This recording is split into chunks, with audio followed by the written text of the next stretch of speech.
this video of skill practice, I'm going to show you how to start video editing using Filmora9. So let's go to the practice. A nan wurin yanzu idan zaka fara editing video da Filmora9, zaka zo ka sai ka shiga ka bude Filmora. A nan wurin yanzu ina da desktop shortcut a nan wurin, sannan kuma ina da ita a nan wurin nayi pinning ɗinta a nan a taskbar kamar yadda za ku gani. Sannan a nan wurin a yanzu a desktop ina da ita a nan wurin. So idan kowane nake so da nayi double click zai bude. A nan wurin muƙaddara ya kasance babu, zaka zo ka shiga start menu sai kai search.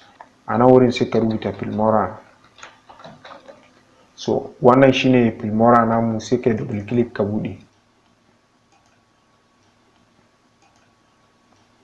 A nan wurin yanzu za ku ga cewa ya kasance a view din software ya wuce fadin screen dina. Za mu yi bayani daki-daki akan dukkanin wannan.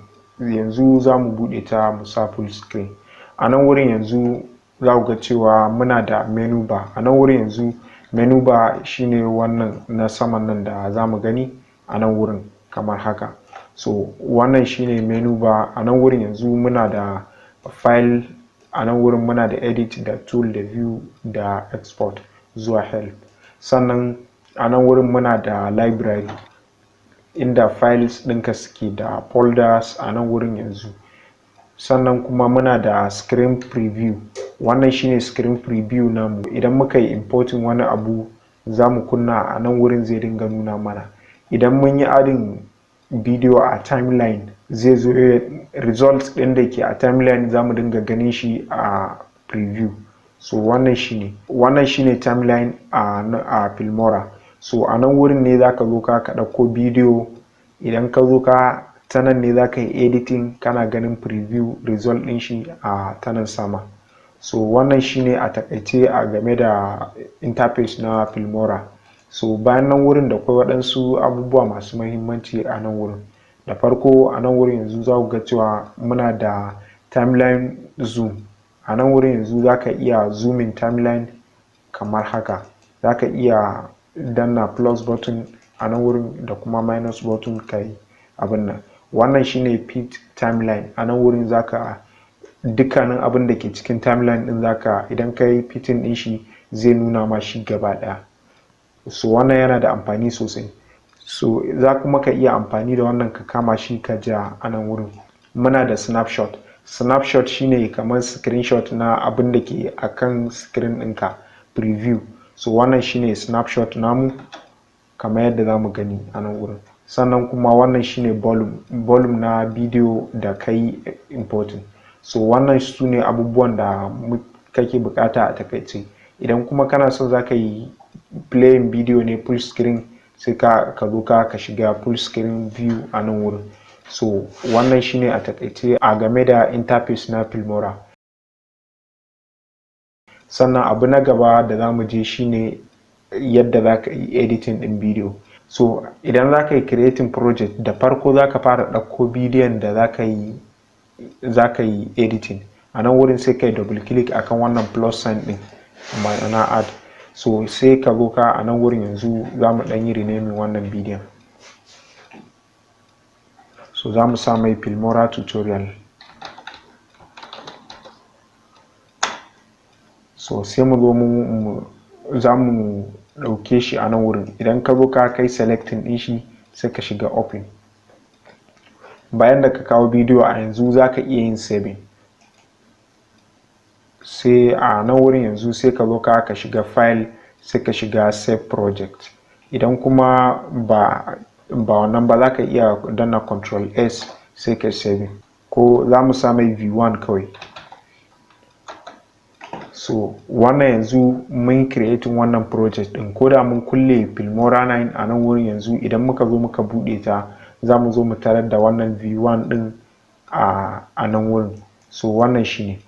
Sai ka zo ka clicking akan wannan plus button ɗin. So a nan wurin yanzu za mu yi drag and drop. Idan ka zo ka danna sai ka dragging ɗin shi a zuwa timeline. Bayan nan wurin in ka zo a nan wurin zai tambaye ka wani irin media match kake so. A nan wurin yanzu ina amfani da wannan shine recommended one a nan wurin. yadda za ku ga cewa sun yi highlighting din shi. Da shi nake yin amfani. Idan kana so za ka iya amfani da shi. Za ku ga a nan wurin yanzu ya ce 1280 by 720.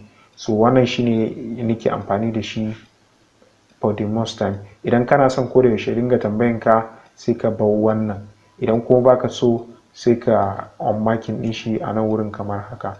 So ya danganta daga irin bidiyon da kake amfani da shi. Yana da muhimmanci ka bar wannan ko da yaushe tambaye ka, saboda idan ya kasance wani bidiyo mai muhimmanci kana so ka yi amfani da wannan format din sai ka danna OK. Asali dalili na video editing shine ya kasance zaka cire waɗansu wurare da baka so a cikin bidiyon. So za mu zo mu nuna yadda za a yi hakan.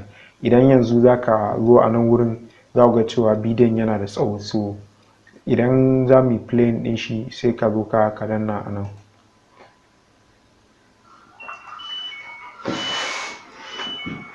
So a misali a nan wurin yanzu za ku ga cewa wannan bidiyon yana da wani property a nan wurin. Da farko yana da preset na skill practice. So za mu zo mu cire wannan da shi kuma a ƙarshe. A nan wurin yanzu za mu zo mu fitin din shi ya zo ya bamu. Wannan shine amfanin page timeline. Shine zai baka idan ya kasance project yayi nisa da yawa kana son ka kai ƙarshen shi, maimakon ka dinga ja haka sai ka zo ka danna wannan. So bayan ka danna wannan zai zo ya baka ƙarshe da ƙarshe a nan wurin yadda za ka yi navigating a cikin sauƙi. Idan ma yayi tsawo za ka iya rage shi sosai a nan wurin. Za ku ga cewa minti 8 ne wannan, amma kuma ya zo ya tara mana shi a wuri ɗan kaɗan. So wannan yana daga cikin amfanin wannan page timeline. Da farko yanzu za mu fara editing. Editing a nan wurin shine za ka cire waɗansu ɓangarori da baka so a cikin bidiyo. Wannan shine dalilin dama editing ɗin bidiyo. Ka ƙara waɗansu abubuwa ka rage waɗansu. Zo ka kawo shi a nan wurin. Za mu zo mu cire wannan preset ɗin ne na skill practice. So a nan wurin yanzu yana gamawa za mu zo mu yanke daidai wurin. So yanzu ya gama a nan wurin. So za mu zo mu danna wannan sai a nan wurin yanzu za mu yi clicking daidai nan wurin sai ka danna wannan scissors din. So shine cut din a nan. So yanzu mun yi splitting din shi. Za ka iya amfani da wannan delete icon din a nan wurin wanda muke gani. Za ka iya amfani da wannan delete icon din a nan wurin yanzu kamar yadda za mu gan shi a nan wurin. So za ka iya amfani da shi ka goge. Idan kuma za ka iya amfani da delete daga keyboard haka, za mu yi amfani da shi. Idan za ka yi deleting din ka tabbatar da cewa ka yi clicking akan abin da kake so ka yi deleting sai ka danna. So a nan wurin yanzu za ku ga cewa idan muka dawo da shi daga farko za ku ga cewa ya fara daga nan ne. Sannan a ƙarshe akwai wannan preset din na kullewa. So za mu zo mu kawo wannan zuwa ƙarshen sai mu danna minus a nan wurin. So a nan wurin yanzu za ku ga cewa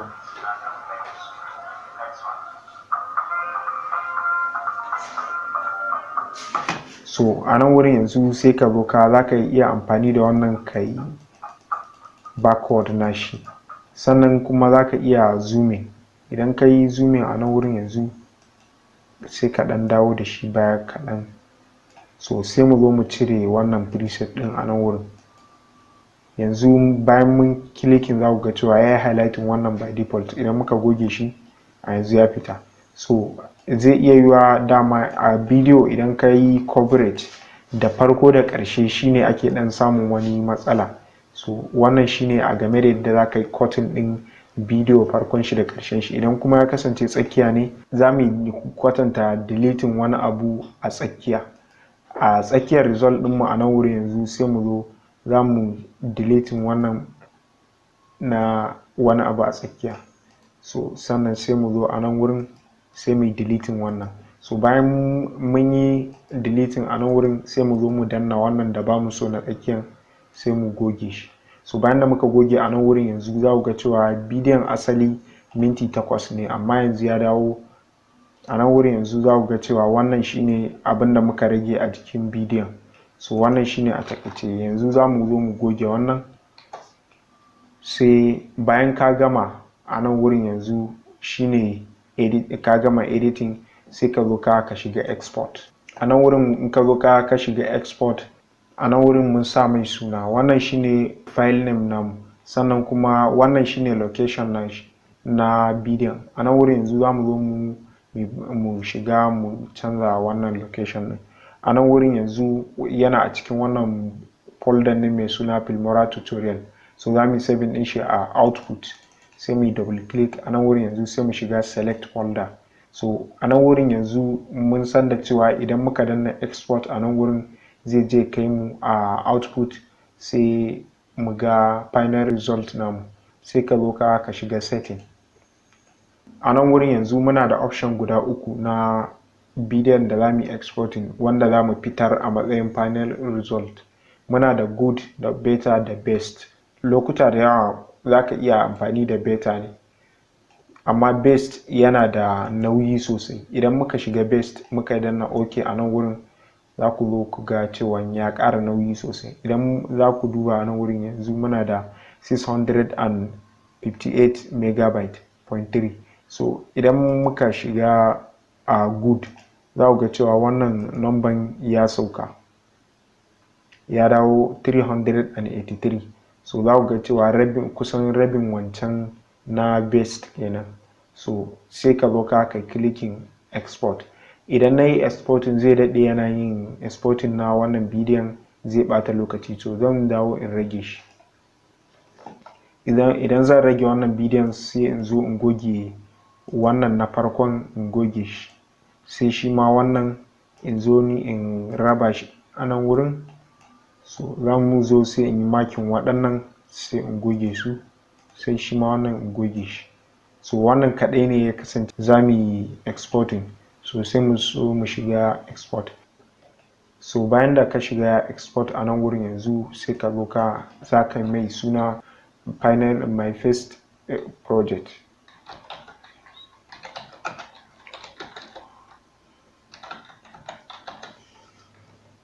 Bayan ka sa mai my first project a nan wurin yanzu sai ka zo ka shiga a file quality din da kake so. Idan kana son good, better ko kuma best sai ka zaɓa. A nan wurin yanzu za mu bar shi a better, sai mu zo mu clicking OK. So a nan wurin yanzu yana a 54 megabyte, so sai mu zo mu shiga export.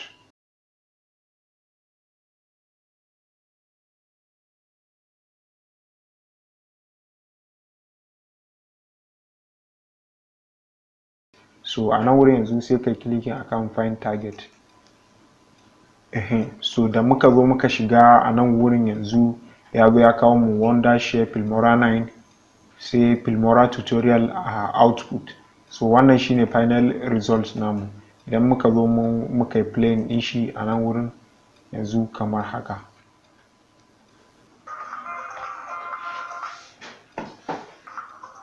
So wannan shine final result namu na wannan bidiyon.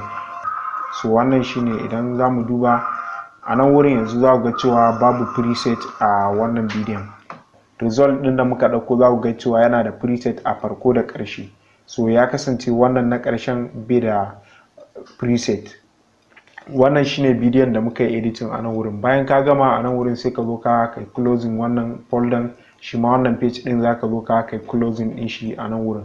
So wannan shine a takaice a game da yadda za ka fara editing bidiyo a Filmora9.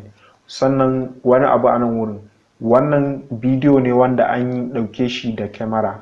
Idan kana so za ka yi screen recording kamar yadda nake yi wurin nuna tutorial ɗin yadda ake amfani da Filmora, za mu yi tutorial a game da yadda za ka yi screen recording a bidiyo na gaba. So za ku iya subscribing mu kasance a tare da ku a wannan channel ɗin.